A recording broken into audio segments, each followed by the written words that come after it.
Hola, bienvenidos a un nuevo programa de Expediente INACIPE. El Instituto Nacional de Ciencias Penales agradece al Canal Judicial este espacio para hablar de los temas más relevantes en materia de ciencias penales. El día de hoy vamos a hablar de la inimputabilidad y la psicopatología forense. Y para hablarnos de este tema nos acompaña el doctor Eric García López, quien es profesor investigador en el Instituto Nacional de Ciencias Penales. Recientemente se sumó al trabajo de los investigadores. Bienvenido y muchísimas gracias por estar en el programa. Al contrario, muchísimas gracias. Es un gran privilegio estar aquí. Eric, si le parece bien, doctor, Sí. me gustaría que habláramos de los conceptos como tal. O sea, estos dos conceptos son difíciles y desconocidos y difíciles hasta de pronunciar, ¿no? Inimputabilidad y psicopatología forense. Sí. ¿Qué es la psicopatología forense? Bien, podemos entender la psicopatología forense como una amalgama ordenada, muy bien ordenada, que convoca diferentes disciplinas: las neurociencias, la psiquiatría, la psicología, el derecho, por supuesto, la psicología, en fin, la sociología, quise decir, una amalgama muy ordenada para tratar de comprender el comportamiento humano y particularmente el comportamiento anormal y patológico. Hay que recordar, la doctrina señala que si bien todo comportamiento anormal patológico es anormal, no todo comportamiento anormal es patológico. Y esto es relevante de cara al derecho penal, porque no basta con padecer alguna alteración del comportamiento o de la salud mental, sino que debe tener un nexo que explique el comportamiento delictivo, el hecho por el cual se está juzgando a una persona.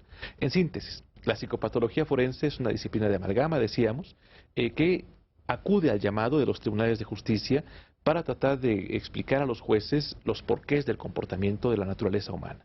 Y esto es un tema nuevo, o sea, no se ha escuchado tanto.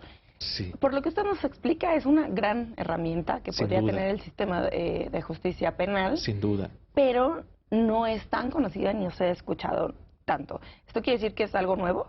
Ebbinghaus tiene una gran cita para explicar esto, que dice que la psicología tiene un pasado muy largo, pero una historia muy corta.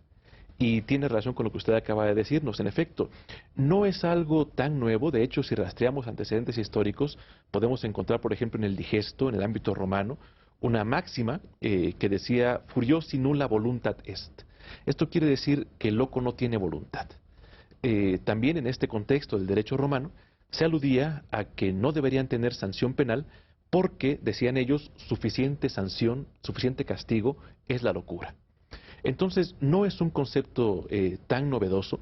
Sin embargo, en el caso de nuestro país, es relativamente reciente su estructuración conceptual, tal cual hoy la estamos conociendo. En nuestro país, Germán Álvarez Díaz de León, un magnífico investigador, ha hecho un recorrido histórico y ha encontrado antecedentes, por ejemplo, en el porfiriato, de la relación que existe entre los juzgadores y en ese momento llamados alienistas o preópatas. No siempre fueron psiquiatras y psicólogos así llamados, sino que en estas épocas antiguas eran llamados, decíamos, alienistas o preópatas. Aún más, hay quien encuentra antecedentes de este nexo en el Código de Hammurabi, por ejemplo, en las 12 tablas, en el Fuero Juzgo, incluso en el caso de nuestro país, en 1532, debido a la conquista española, se promulga en Europa la Constitución Criminalis Carolina, y allí se alude, dice Enríquez Beck, a un fiscal psicosomático, ¿no? Aquel profesional, aquel experto que trataba de explicar justamente las anomalías, las alteraciones de la salud mental a los juzgadores. Entonces, en síntesis nuevamente, no es tan novedosa, tiene un muy largo pasado, pero empieza a consolidarse en México como un concepto de amalgama que, insisto, convoca a psiquiatras, psicólogos, neurocientíficos, justamente con un fin común, que es la justicia. Esto quiere decir que las personas que tienen un tipo de trastorno puede ser que sea justificado, o sea, que cometan delitos por Es una magnífica padecer pregunta. estos trastornos. Es una gran pregunta. Porque podría, sí, interpretarse como una justificación. Y sin embargo no es una justificación, es una explicación. Ahora bien, aquí hay un punto muy relevante para quienes se dedican a estos contextos de la psicopatología forense. No podemos explicar nada que no podamos comprender. Y esto es muy relevante. Es algo científico. Es muy científico, está basado en mucha evidencia científica. Hay una gran investigación mundial sobre cómo se está estudiando el comportamiento humano y sus alteraciones. Y aquí es muy relevante señalar que de cara al juicio oral, por ejemplo, en el sistema acusatorio, es imprescindible que la prueba que se presenta ante los tribunales de justicia tenga justamente ese reconocimiento científico. Insistimos, no se trata de justificar, se trata de comprender. ¿Por qué las personas hacemos lo que hacemos? ¿Qué nos lleva a tener determinada conducta o determinada omisión y cómo esto puede impactar, en este caso, en el derecho penal? Haciendo la aclaración de que impacta en cualquier ámbito del derecho, en todos los ámbitos del derecho, familiar, civil, incluso eclesiástico. Ha habido casos muy famosos donde se ha requerido la intervención del experto en psicopatología forense para explicar el comportamiento ante estos tribunales, en este caso de la Rota. Me gustaría que habláramos de algunos ejemplos, ejemplos de trastornos o patologías que pudieran incidir en el derecho penal. Sí, me ha gustado mucho la alusión a la palabra patología, porque si atendemos al origen de la palabra misma, patos quiere decir dolor o sufrimiento, y logos quiere decir estudio o tratado, con lo cual sería el estudio o el tratado del sufrimiento del dolor humano. Entonces, vale la pena destacar que no pretendemos de ninguna manera estigmatizar, discriminar, en fin, sino comprender, insistimos. Y casos de trastornos, sí, por supuesto. Dentro del derecho penal se observan eximentes y atenuantes, por poner algunos ejemplos. Generalmente los trastornos que se consideran más graves, como por ejemplo la psicosis, un subtipo de esquizofrenia, suele considerarse una inimputabilidad porque la persona ni comprende, ni quiere, ni actúa conforme a esa comprensión en el hecho delictivo. Y los trastornos de la personalidad suelen considerarse como atenuantes. Ahora bien, hay que tejer una estructura que permita a los juzgadores comprender con claridad, con mucha precisión, por qué esta persona ha hecho lo que ha hecho y por qué no merece, no requiere una sanción penal, sino una intervención distinta del Estado. ¿Cuáles son como las conductas típicas de las personas que sufren este tipo de padecimientos, de patologías? Bien, por ejemplo, en el caso de la esquizofrenia se suele decir, la tradición señala, que hay tres tipos de síntomas: positivos, negativos y desorganizados. En positivos encontramos alucinaciones y delirios. En negativos encontramos abolición, alogia y anedonia. Y en desorganizados, habla y conducta desorganizada. ¿Qué significa esto? Estos tres grupos de sintomatología se configuran de manera distinta para tratar de identificar un subtipo de esquizofrenia. Ahora bien, hay muchísimo análisis mundial sobre si es una esquizofrenia o esquizofrenias. Pero en cuanto a la sintomatología que usted me pregunta, las personas que tienen algún delirio, por ejemplo, lo que hacen es que el pensamiento se aleja de la realidad. Y entonces estructuran su pensamiento con ideas que no se pueden corroborar, que no son ciertas, que son completamente falsas. En una alucinación puede ser de cualquier tipo de los sentidos, auditiva, visual, olfativa, en fin, de cualquiera de los sentidos, las personas llegan a percibir cosas donde no existe un estímulo, ¿no? Por ejemplo, este florero que estamos viendo aquí en esta mesa, yo podría ver que al lado hay un pequeño hombre verde, que esto es una alucinación visual.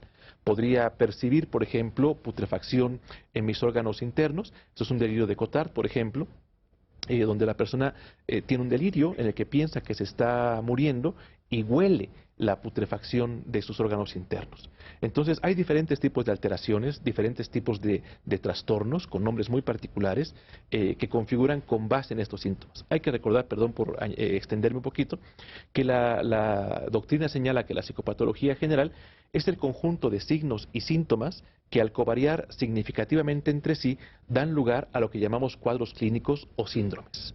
Entonces, esto es relevante. La sintomatología, los signos, configuran de tal manera que nos permiten tratar de comprender qué le ocurre a esta persona, ponerle un nombre para describirlo frente a los tribunales de justicia. Y esos son pues los síntomas, pero ¿qué trastornos en la personalidad o qué trastornos en el comportamiento sufren las personas? Por ejemplo, vamos a quedarnos con este mismo ejemplo de la psicosis, ¿no? Sí. ¿Qué cambios en el comportamiento de la persona pueden traer? Son cambios muy dolorosos para la persona misma. Hay que tomar en consideración que son personas que sufren, son personas que al principio de la alteración son conscientes de cómo se van transformando día a día. Imaginemos, por ejemplo, una enfermedad crónico-degenerativa, cambiando un poco de tema. una persona que presenta un padecimiento tipo Alzheimer, por poner un tipo de demencia, es consciente al principio que tiene olvidos y intenta ocultarlo, intenta disimular las alteraciones. Entonces, partiendo del principio de que la persona está sufriendo, hay que tratar de comprender ese sufrimiento, ¿no? Hay que tomar en consideración también que en nuestro sistema penitenciario, cuando veamos en algún momento el informe que hace CNDH, por ejemplo, un pronunciamiento, son personas que no siempre están bien atendidas, bien identificadas en el sistema penitenciario, y es algo que es urgente atender. Es una gran lucha que hay que llevar a cabo, basados justamente en lo que usted señalaba, la estructura científica del comportamiento humano. Bueno, un poquito más adelante me gustaría que habláramos del sistema penitenciario y de cuáles son pues las cifras y los porcentajes que se pueden encontrar. Pero antes de esto, quisiera que habláramos de cuál es la causa de estos trastornos o de estos... ¿Es algo con lo que se nace? ¿Es una condición Gran física pregunta. con la que se nace? Sí. ¿O es algo que se pudo, que es una consecuencia de algún otro evento? Es una gran pregunta. Actualmente tratamos de entender estas alteraciones a través de un modelo que se denomina modelo diátesis-estrés. Es uno de ellos. ¿Qué implica este modelo? Implica que todas las personas tenemos una estructura biológica, y esto tendría que ver con la influencia neurobiológica y genética de la persona. Pero esta estructura por sí sola puede o no desencadenar trastornos sin la influencia del ambiente. Es decir, la biología por sí sola no predetermina un comportamiento. Es necesaria la interacción con el ambiente. Entonces, O sea, la esquizofrenia, por ejemplo, sí, no, la persona no nace con ella. qué buena pregunta. Se han hecho estudios muy interesantes con gemelos, por ejemplo, donde al ser incluso monocigóticos, uno de las personas desarrolla la alteración y otra no. Y esto es muy interesante porque la genética es una disciplina que trata de ser muy precisa, cada vez actúa con mayor precisión, y sin embargo, ni siquiera con estas herramientas tan específicas, tan precisas, se logra determinar que la esquizofrenia tenga solamente, de manera exclusiva, pues, la influencia neurobiológica o biológica. Es decir, sí tienen factores de vulnerabilidad y hay una gran heredabilidad, por ejemplo, en el caso de la esquizofrenia, pero aún así es fundamental la influencia del ambiente, la Hay un interacción con el detonante ambiente. exterior. Exacto. Si lo tiene, Exacto. hay algo en su biología o en su... Hay un factor de vulnerabilidad.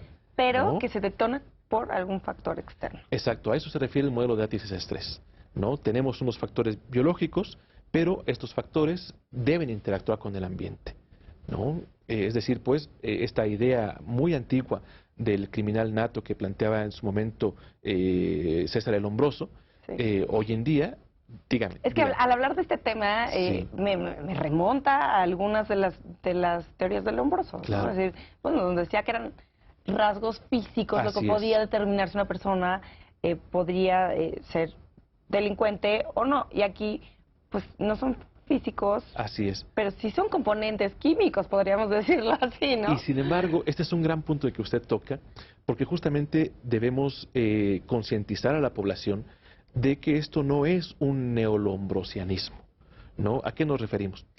Franz Joseph Guy, Johann Spurgeon diseñaron una disciplina que se llamó craneología o frenología. Hoy esta se le denomina como una pseudociencia. Sin embargo, en aquella época, muy cercana a la época del Lombroso, gozó de un cierto prestigio, incluso internacional. Ahora sabemos que este determinismo no puede ser tal. Sabemos que, insisto, es indispensable la interacción con el ambiente, que una persona no nace delincuente y tampoco se hace delincuente, sino que hay una interacción entre ambos. Lacassagne, en 1913, ya señalaba una máxima muy interesante. Él decía, sociedad y delincuente se corresponden, ¿no? Y tiene sentido. Es decir, pudiéramos tener nosotros una biología no muy adecuada, por cuestiones de pobreza, por falta de alimentación, en fin, de varias generaciones atrás, y sin embargo un ambiente que nos permitiera desarrollarnos en la medida de lo posible hasta donde nos fuera humanamente satisfactorio, ¿no? Es decir, pues no debemos caer en el reduccionismo de un biologicismo extremo.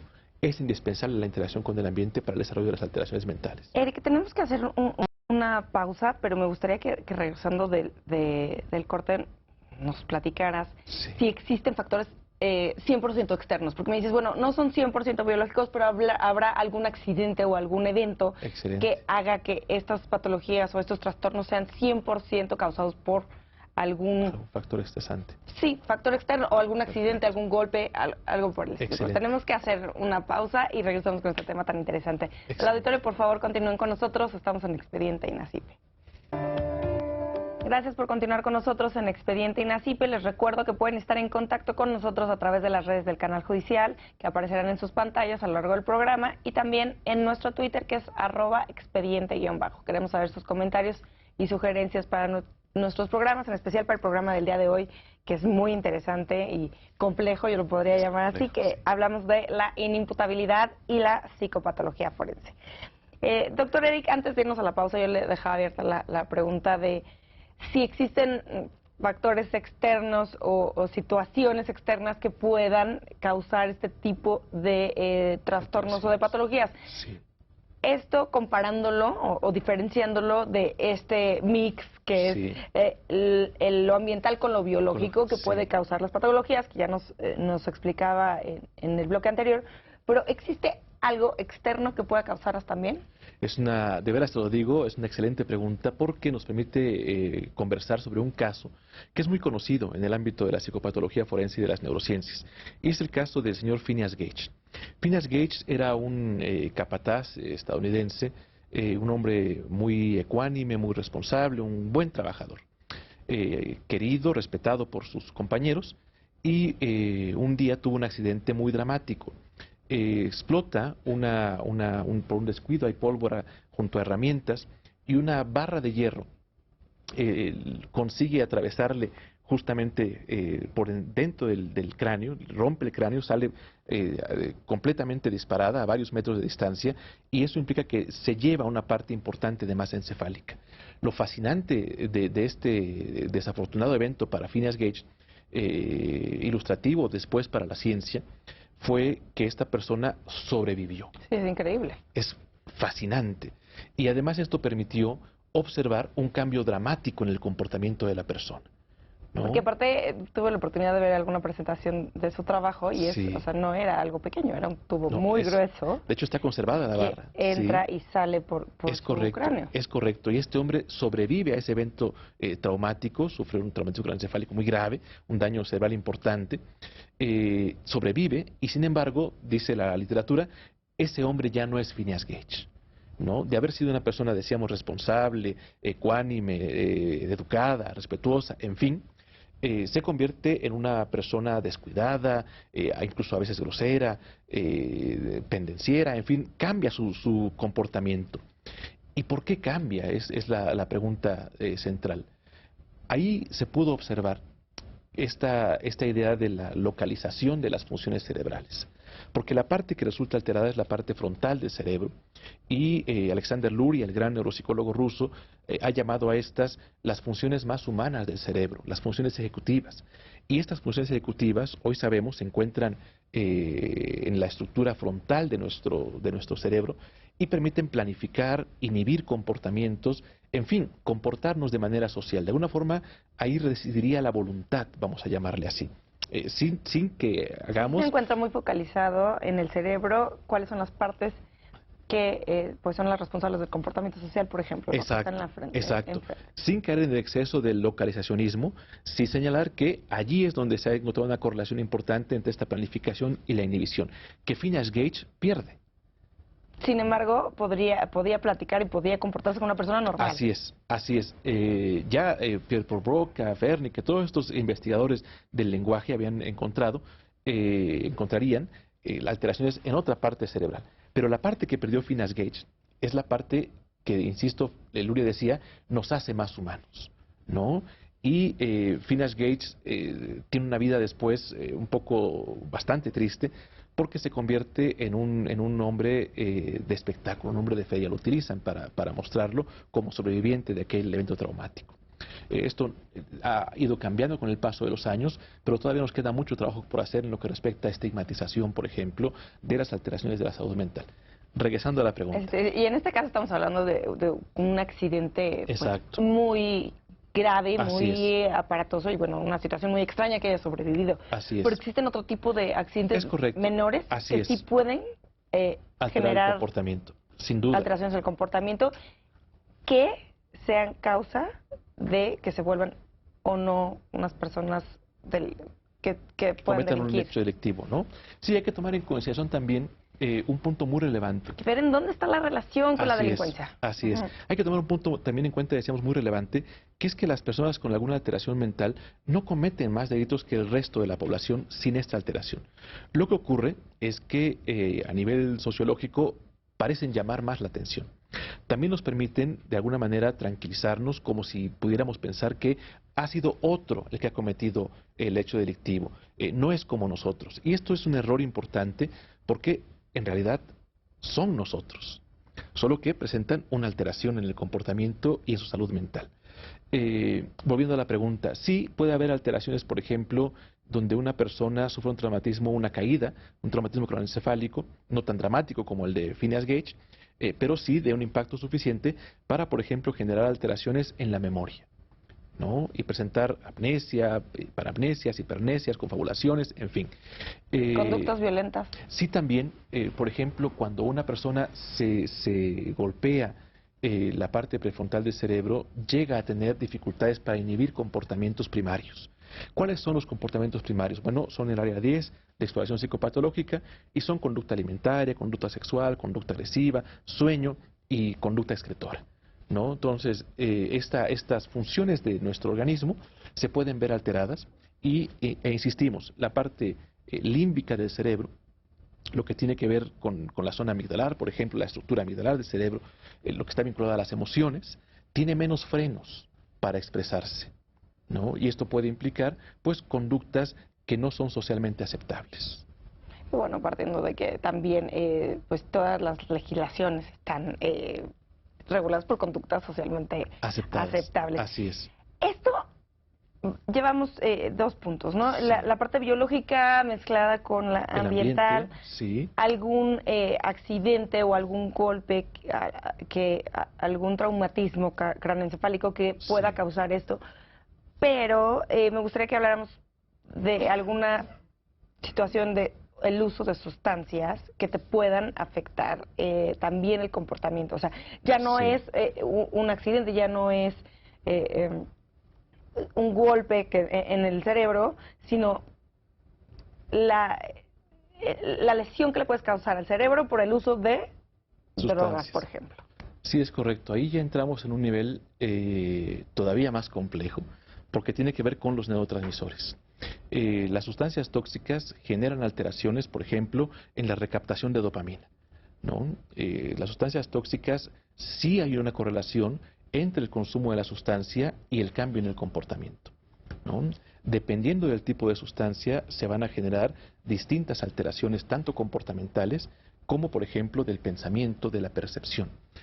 Al consumir una sustancia tóxica podemos encontrar alteraciones de la percepción, decíamos, tipo pseudoalucinaciones, tipo alucinosis, tipo ilusiones, tipo alucinaciones, ¿no? También podemos generar, a través de este consumo, ideas delirantes, ¿no? O propiamente delirios. También se pueden generar comportamientos violentos a través del consumo justamente de estos elementos que alteran el funcionamiento cerebral en el ámbito de los neurotransmisores. Si bien no hay una lesión física por un daño craneoencefálico, sí hay alteraciones a nivel de neurotransmisión.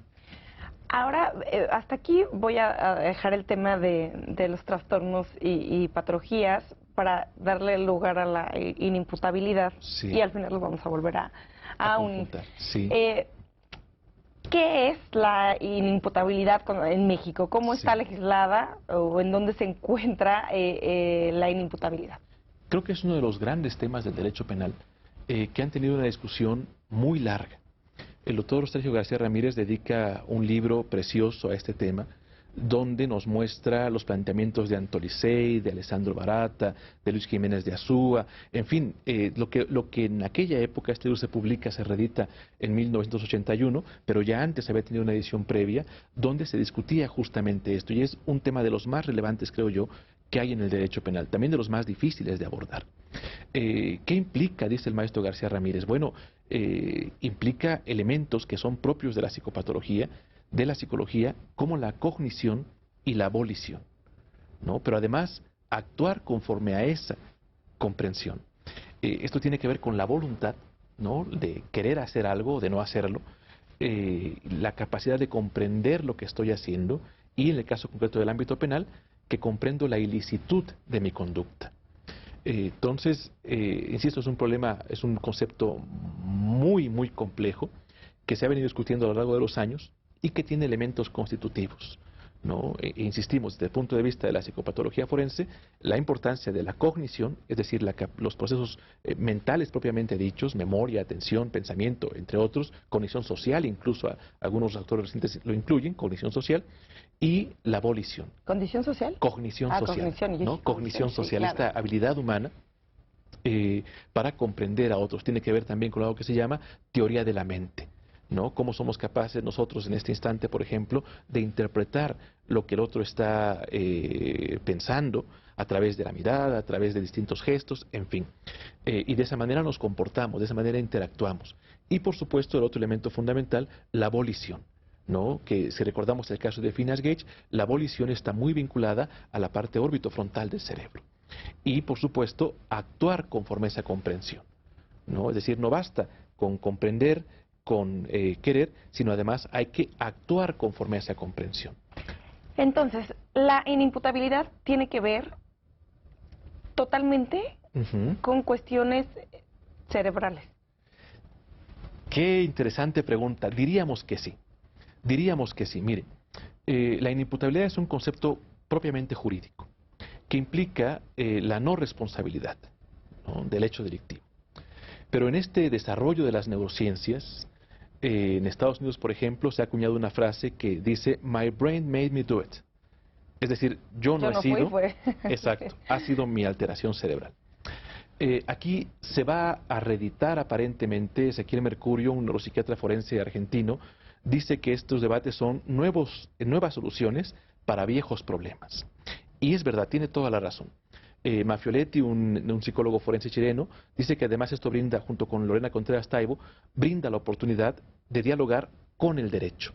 Y esto es muy importante. Ahora regreso a la pregunta que usted me acaba de hacer, pero quiero hacer esta pequeña puntualización. Los autores habían señalado que existe una psicología para el derecho, en el derecho y del derecho. La psicología del derecho sería la del ámbito forense. Pero Maffioletti y Contreras Taibo dicen, es el momento de hacer una psicopatología, una psicología con el derecho, ¿no? Y aquí regresamos a su pregunta, si tiene una explicación cerebral. Pensamos que sí. Cada vez más en el ámbito anglosajón, Nita Farahani publica en Oxford, una revista de Oxford, el Journal of Law and Biosciences, un estudio que muestra cómo entre 2005 y 2012 se encuentra cada vez una influencia mayor de las neurociencias en los tribunales de justicia en Estados Unidos. Cada vez más los abogados defensores muestran evidencias de las alteraciones cerebrales que se encuentran en sus defendidos para explicar el comportamiento patológico que a su vez permitiría comprender el hecho delictivo. Entonces sí, hay una correlación entre la volición y la zona orbitofrontal del cerebro. Y el tema de inimputabilidad. Es que también me viene a la mente la inimputabilidad para adolescentes.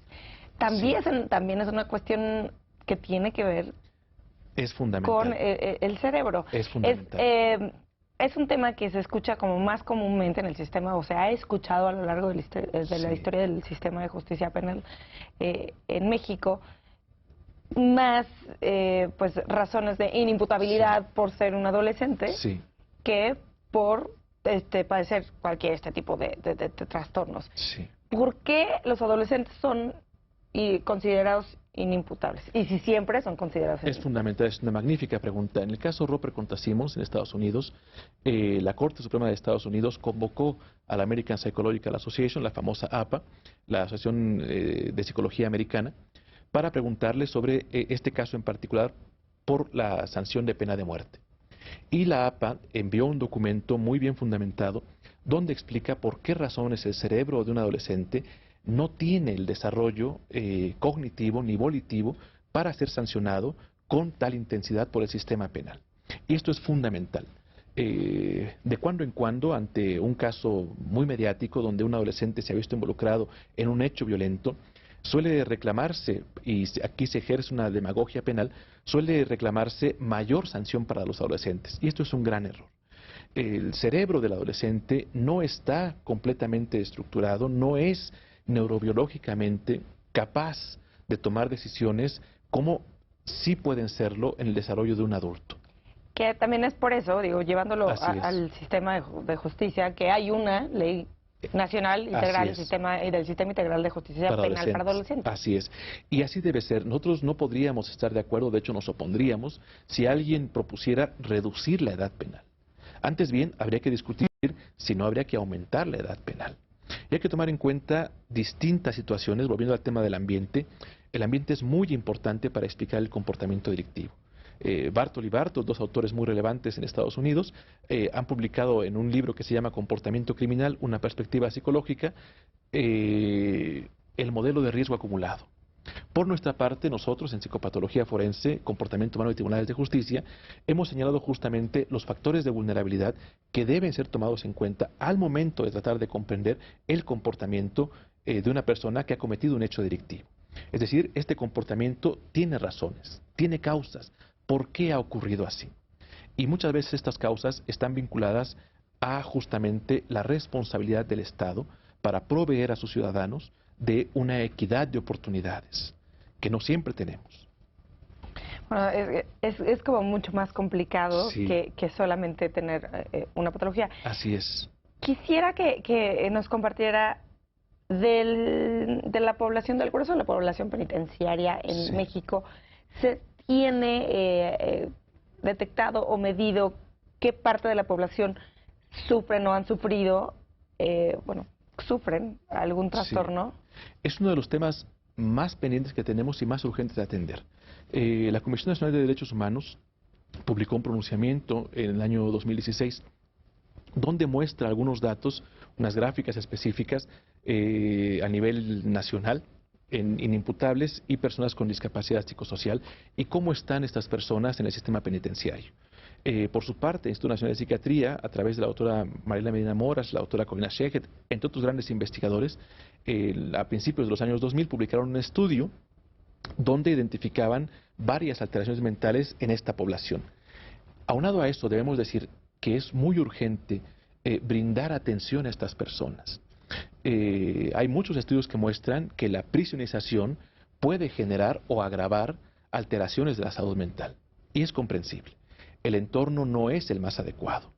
La pérdida de la libertad es ya una pérdida muy importante. Ahora bien, aquí vamos a entrar en un debate que usted comentaba al principio sobre si no tratamos de justificar el delito. Y la verdad es que no. El delito no es justificable, lo que queremos es comprenderlo para tratar de resolverlo. Esto es algo que han hecho, siguen haciendo muchísimos países en el mundo. Podríamos pensar, por ejemplo, en los países escandinavos, cómo han transformado sus sistemas penitenciarios. La cárcel de Noruega, por ejemplo, es ejemplo internacional, porque permiten la visita de los familiares en cualquier momento. Siempre y cuando, por supuesto, den el aviso a los autoridades correspondientes, pero pueden ir cuando sea necesario, tanto para ellos como para el interno. Es decir, pues, el concepto de los derechos humanos, que por sí mismo es progresivo, incluye, desde luego, de manera natural y evidente, al ámbito penitenciario. Volviendo a la pregunta, no tenemos estadísticas suficientemente confiables sobre qué alteraciones presentan estas personas. Podemos inferir que están presentando, como ha ocurrido en otras partes del mundo, trastornos del estado de ánimo tipo depresión, trastornos de ansiedad tipo incluso estrés postraumático, ¿no? Y un fenómeno muy interesante que es el llamado TEP complejo o trastorno de estrés postraumático complejo, que implica alteraciones de la personalidad, alteraciones del estado de ánimo y además que está configurado con, por ejemplo, amnesias disociativas y que está relacionado con factores de vulnerabilidad o de negligencia en el cuidado cuando fueron pequeños o de abuso también cuando fueron niños. Doctor García López, tenemos que hacer una pausa. Sí. Aquí hasta aquí, toqué el punto de población dentro del sistema penitenciario, Sí. valdría la pena que regresando a la pausa platicáramos de qué tan complicado o costoso es poder hacer estos diagnósticos Sí. y irnos un paso antes, no llegar al sistema penitenciario, sino cómo se puede utilizar estos conocimientos sobre psicopatología forense y la inimputabilidad dentro del juicio en el sistema de justicia penal acusatorio. Pero bueno, tenemos que hacer una pausa. Excelente. Al auditorio, por favor, continúen con nosotros. Estamos en Expediente INACIPE. Gracias por continuar con nosotros en Expediente INACIPE. Les recuerdo nuevamente que pueden estar en contacto con nosotros en nuestro Twitter, que es @expediente_. Queremos saber sus comentarios y sugerencias acerca de los programas, en especial de nuestro programa de hoy, que habla de la inimputabilidad y la psicopatología forense.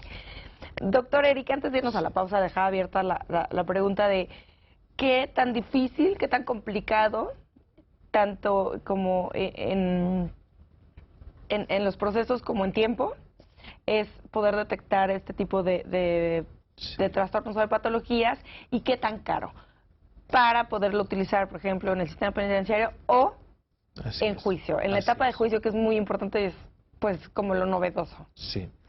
Fíjese que nos enfrentamos a varias dificultades. Una de ellas, quizás la más evidente, es el comportamiento humano por sí mismo. Es muy difícil comprender el comportamiento humano. La psicopatología forense, decíamos, es una disciplina de ordenada amalgama que se nutre de diferentes disciplinas, porque lo que busca es justamente comprender a la persona. ¿Llega a ser costoso? Sí, porque requiere una inversión importante de horas.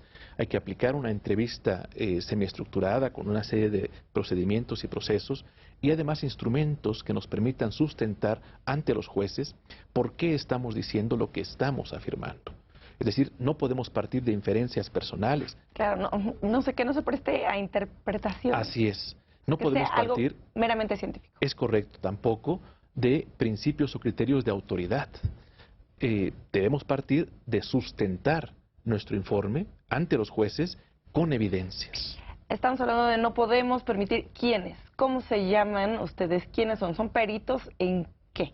Sí, somos peritos, y aquí es importante destacar, tanto los psiquiatras como los psicólogos pueden emitir dictámenes ante los tribunales de justicia. O sea, el perfil son psicólogos o y psiquiatras. Psicólogos, es correcto, ambos. Nuestra intención por eso es convocarlos, reunirlos a través de la psicopatología forense. Convocarlos a ambos. Las dos disciplinas tienen fortalezas que pueden configurarse y sumarse para beneficio del sistema de justicia, del justiciable y del concepto de justicia en sí mismo. ¿Y la víctima qué opina?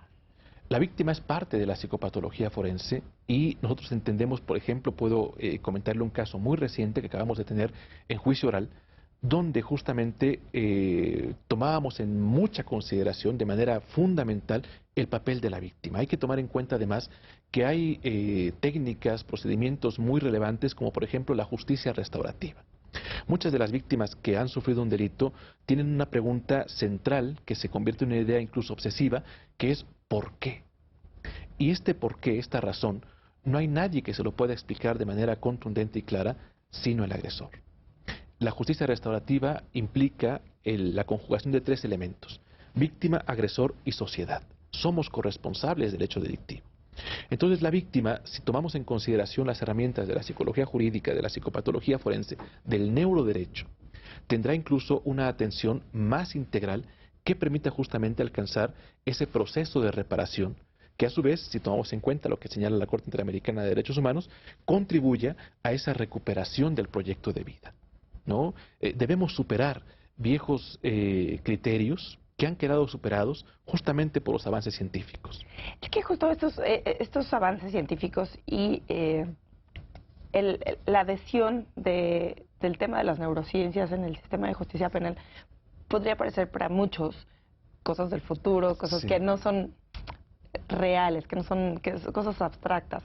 Y entonces también por eso preguntaba por la víctima, es siendo un tema tan complicado como el que estamos tocando el día de hoy, y uno de las finalidades del sistema de justicia penal acusatorio es que la víctima y el ofensor entiendan lo que está sucediendo. Así es. Esto es una gran herramienta. ¿Quiénes tienen que saber que existe esta herramienta? ¿Quiénes la utilizan? ¿Quién solicita la presencia de un perito? Así es. psiquiatra, un perito psicólogo. No sé si exista un perito, o sea, el nombre de la especialidad como un perito en psicopatología forense. Son dos muy buenas preguntas. La primera, el neuroderecho no es el futuro. De hecho, ya ha empezado a rebasarnos. La tecnología, la ciencia está avanzando a pasos tan veloces en la actualidad que en el caso de México, de América Latina, por ejemplo, no podemos caer en el rezago. Si bien es cierto, el concepto neurolaw surge en el ámbito anglosajón, también es verdad que en América Latina ya hay muchos y notables esfuerzos. Argentina, Colombia, México mismo han estado proponiendo formas de aplicar el concepto a la realidad. Y esto es plenamente posible, ¿no? Tanto como que ya ha participado en juicios como perito de en hecho, la materia. Así es, nuestra evaluación consistió con una serie de herramientas de tipo neuropsicológico forense. Es decir, pues, esto tiene aplicaciones, tiene repercusiones. ¿Quiénes deben conocerlo? Jueces, sin duda. En general, las togas negras y las batas blancas, los dos. Jueces, fiscales, todos los operadores del sistema de justicia deben beneficiarse de esto, porque el beneficio no es solamente para ellos, es también para el propio sistema. En este contexto urge, decíamos ya con anterioridad, formación específica, posgrado, investigación en psicopatología forense. Y en este contexto quisiera destacar la responsabilidad que tiene el Nacional de Ciencias Penales como casa de nuestro país, de estas disciplinas, de brindar esta formación especializada. Justo hay un diplomado, ¿no? Un diplomado que empieza en breve. Así es. Sobre psicopatología forense. ¿A quién va dirigido? Bien, este diplomado está dirigido, voy a hacerlo por orden alfabético, a abogados, criminólogos, psicólogos, psiquiatras, trabajadores sociales, victimólogos, ¿no? Principalmente. Y, por supuesto, está estructurado todo el programa del diplomado en las neurociencias. El primer tema es neuroderecho y psicopatología forense. Queremos mostrarle a todos los operadores por qué razón esto es el presente y no ya el futuro. Por qué todo lo que ellos saben es fundamental para comprender al ser humano y por qué es útil esta información del diplomado para que se actualicen sus conocimientos y se nutra con su experiencia. Los peritos en nuestro país tienen muchísima experiencia. México, por desgracia, presenta unas tasas de victimización muy elevadas. Eso ha obligado a los peritos a tener que ejercitarse en la trinchera cotidiana de su labor profesional, y a esta experiencia tan valiosa queremos sumarle la actualización conceptual. Pues podemos ver que es muy importante que todos los operadores del sistema de justicia penal tengan conocimiento sobre la psicopatología forense. Así es. Y las neurociencias. ¿Qué diferencia hay entre psicología forense y psicopatología forense? Porque, bueno, aparte de estudiando un poco para poder platicar con ustedes acerca de este tema, aparecen una gran variedad de conceptos que parece que son lo mismo. Es correcto. Mire, este esfuerzo ya se ha intentado anteriormente. Por ejemplo, en Argentina, el doctor Mariano Castex creó el concepto de psicopsiquiatría. Von Krach-Ebing había creado ya el concepto de psicopatología. ¿Qué es lo que pretendemos? Pretendemos unir fortalezas. Pretendemos superar viejos recelos entre psiquiatras y psicólogos que no son productivos dichos recelos. Por el contrario, lo que pretendemos es aunar fortalezas, contribuir en conjunto. Ni uno ni otro son superiores o inferiores disciplinarmente. Cada uno tiene puntos específicos que ha estudiado, pero con el avance de las neurociencias, estos límites que se habían trazado cada vez son más difusos, ¿no?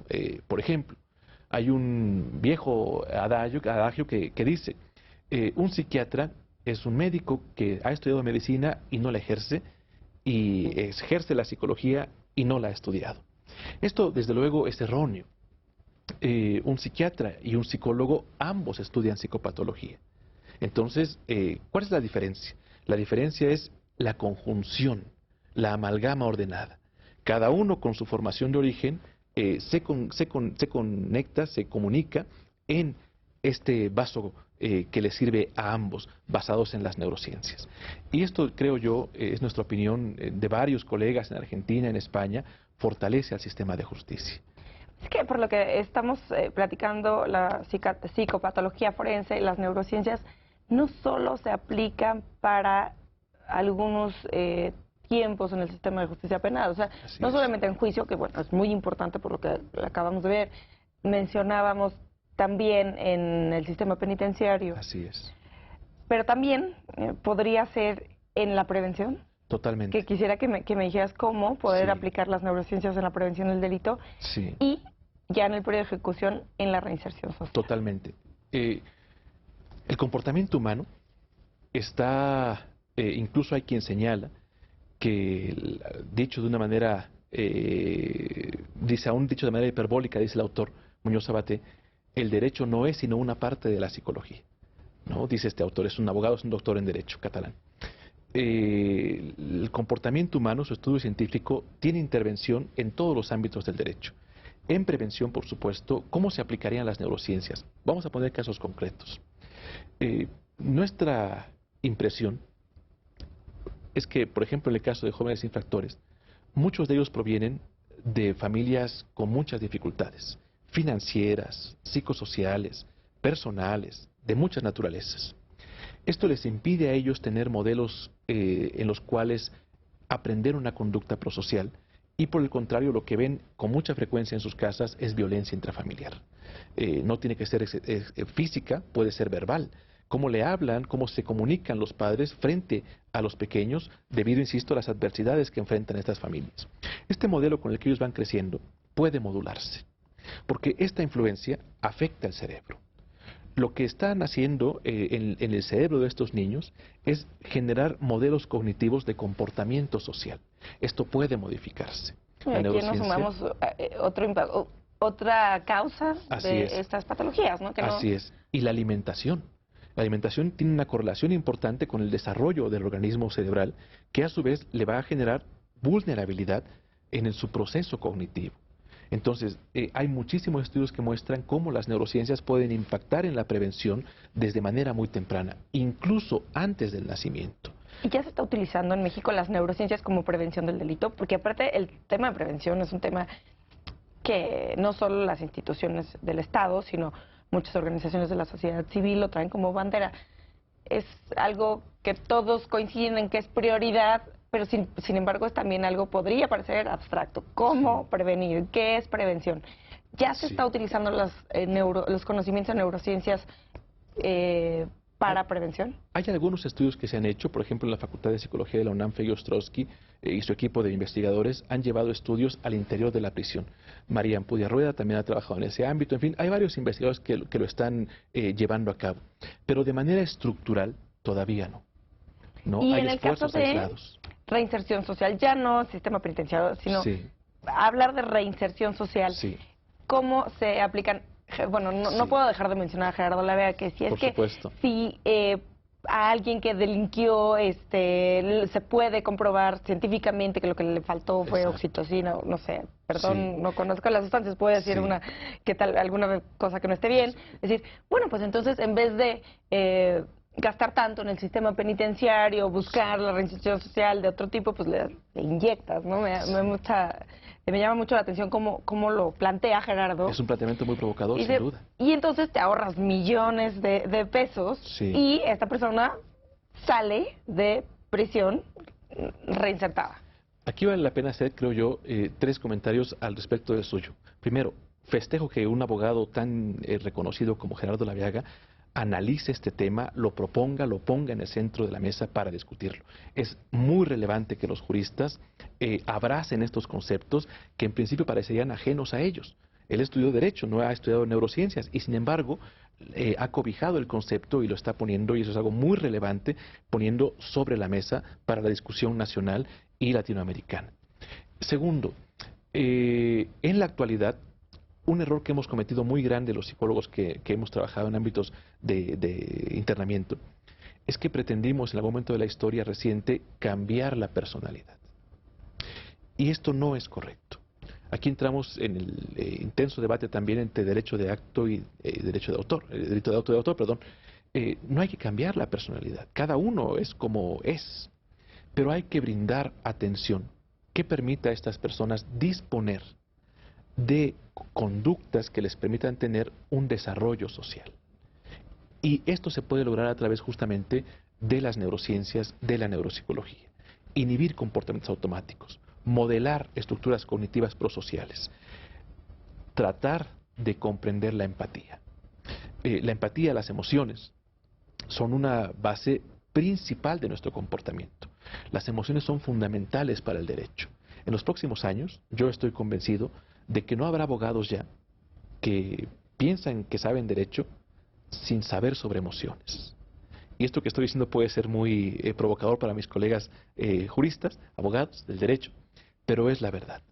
Los avances científicos muestran que aquel abogado que no sepa neurociencias va a tener dificultades para saber derecho. Y esto, que insisto, puede parecer muy provocador y que de hecho lo es, pienso que los próximos años van a caminar en ese sentido. Bueno, pues, a lo largo del programa nos has platicado cómo no las neurociencias no solo nos alcanzaron, sino nos rebasaron. Nos están rebasando, Entonces sí. ahora habrá que esperar que el sistema de justicia penal y el derecho penal no las deje ir, sino nosotros alcanzarlas y ir juntos de la mano hacia un sistema de justicia penal Así es. pues más justo, valga la redundancia. Eric, nuestro tiempo se terminó, pero te agradezco muchísimo que hayas venido a hablarnos de este tema. Estaremos muy al pendiente de los resultados de tu investigación acerca de las neurociencias y su aplicación en el sistema de justicia penal. Muchísimas gracias. Al contrario, muchas gracias a ustedes. Al auditorio les agradezco que nos hayan acompañado el día de hoy y los invito a que nos acompañen la próxima semana en un nuevo programa de Expediente Inacipe.